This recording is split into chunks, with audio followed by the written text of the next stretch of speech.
မင်္ဂလာပါပရိသတ်ကြီးရေ Bioscope Channel ကြောင့်ကြိုဆိုပါရစေဒီနေ့တင်ဆက်ပေးမှာကတော့ Moonfall ဆိုတဲ့သိပ္ပံစိတ်ကူးရင်ကဘာပြက်စကားကောင်းတကားကြောင့်ပဲဖြစ်ပါတယ်ဒီဇလန်လေးကတော့ထာမနေ့တနေ့ကနေစခင်ခဲ့တာပေါ့ကောင်းလေးနှစ်ယောက်မျက်နှာဖူပေါ်မှာဆော့ကစားနေတော့တယောက်ကလက်ညှိုးထိုးပြီးအပေါ်ကိုမော့ကြည့်ခိုင်းလိုက်တဲ့အချိန်ပါပေါ့ရုတ်တရက်မိုးကောင်းကင်ကိုကြည့်လိုက်တဲ့အခါမှာတော့လာလို့ဘာလို့အေယာမအလုံးကြီးတစ်လုံးပေါ်လာတာကိုတွေ့လိုက်ရပါတယ်ဒါဟာပုံမှန်လကဘာတော့မဟုတ်တော့ဘူးဆိုတာချက်ချင်းကိုသိတာနေကြတာပေါ့ငတ်တွေလည်းထိတ်လန့်တကြားအုပ်စုလိုက်ပြန်တန်းနေကြပြီးလူတွေအားလုံးလည်းမောကြည့်နေကြပါတယ်ကဘာဆွဲအားတွေရုတ်တရက်ပြောင်းလဲသွားခဲ့တဲ့အတွက်မျက်နှာဖူးပေါ်ကခုံတွေပုံးတွေစာဝဲတွေအပါဝင်ပစ္စည်းတွေအားလုံးဟာလေထဲကိုမြောက်တက်ကုန်ပါတော့တယ်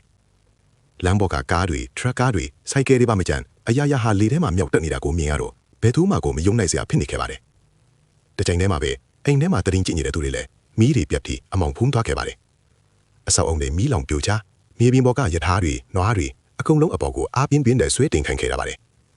ဒီလိုကြီးမားတဲ့ပျက်စီးဆုံးရှုံးမှုကြီးမှာတော့ကဘာကြီးတစ်ခုလုံးပြိုလဲတော်မလို့ဖြစ်နေခဲ့ပါပြီဒါကတော့ Moonfall ဆိုတဲ့သိပ္ပံစိတ်ကူးရင်ကဘာပြက်ရုပ်ရှင်ကားရဲ့ mix ပဲဖြစ်ပါတယ်စိတ်လှုပ်ရှားစရာဒီဇာတ်ကားကိုတွားရောက်ကြည့်ရှုဖို့လက်မှတ်တွေကိုအခုဝဲယူလိုက်ကြပါအောင်လို့တိုက်တွန်းချင်ပါတယ်ခင်ဗျာဗီဒီယိုလေးကိုကြိုက်နေတတ်တယ်ဆိုရင် like နဲ့ subscribe လေးလုပ်ပေးသွားပါအောင်ခင်ဗျာအောက်က Telegram channel မှာလည်းဇာတ်ကားတွေအများကြီးလာရောက်ကြည့်ရှုလို့ရပါတယ်ခင်ဗျာ